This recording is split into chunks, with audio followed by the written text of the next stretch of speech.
до Негово високо преосвещенство, Струмишки митрополит Наум.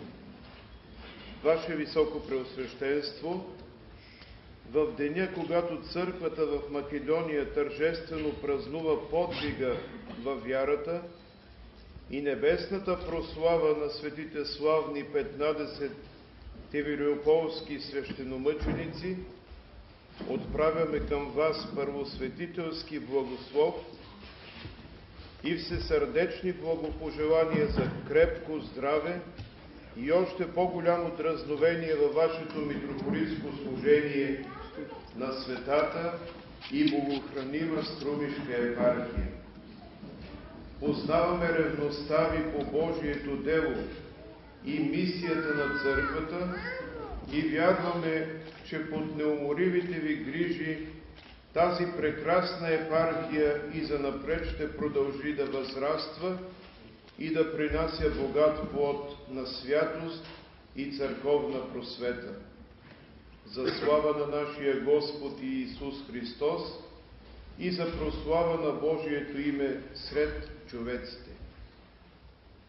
Църковната памет за светите всехвални тевелиополски свещеномъченици е обща за нашите църкви и православните ни народи. Прославили се в свидетелството си за Христа растнатия и в подвига на мъченичеството, те и до днес остават особено почитани от цялата църква, като един от фундаментите на вярата и на църковния живот в нашия регион. Винаги в 2000-летната история на християнството мъченическата кръв се е превръщала в благодатно семе за процъфтяването на вярата в Спасителя Христос, бидейки свидетелство за безплодството на гоненията срещу Господа и Неговата света църква.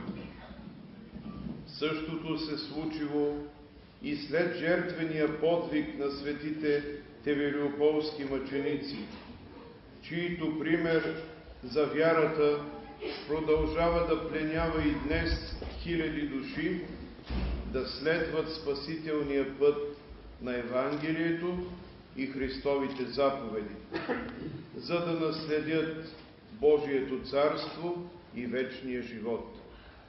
В този празничен ден нашите молитви към Всеподателя Бога са с вас и с цялото ваше богодарувано паство и с църквата в Република Македония. Да благоволи Господ в най-близко време да бъдем в желаното от всички нас единство и благодатно евхаристийно общение. По молитвите на светите всехвални 15 тевелиополски свещеномъченици, Бог да дарува на вас и богохранимата Струмишка епархия своя вечен мир и неоскъдяваща благодатна помощ. Честит празник за много и благодатни години с братска в Христос обич Неофит, патриарх български. Амин.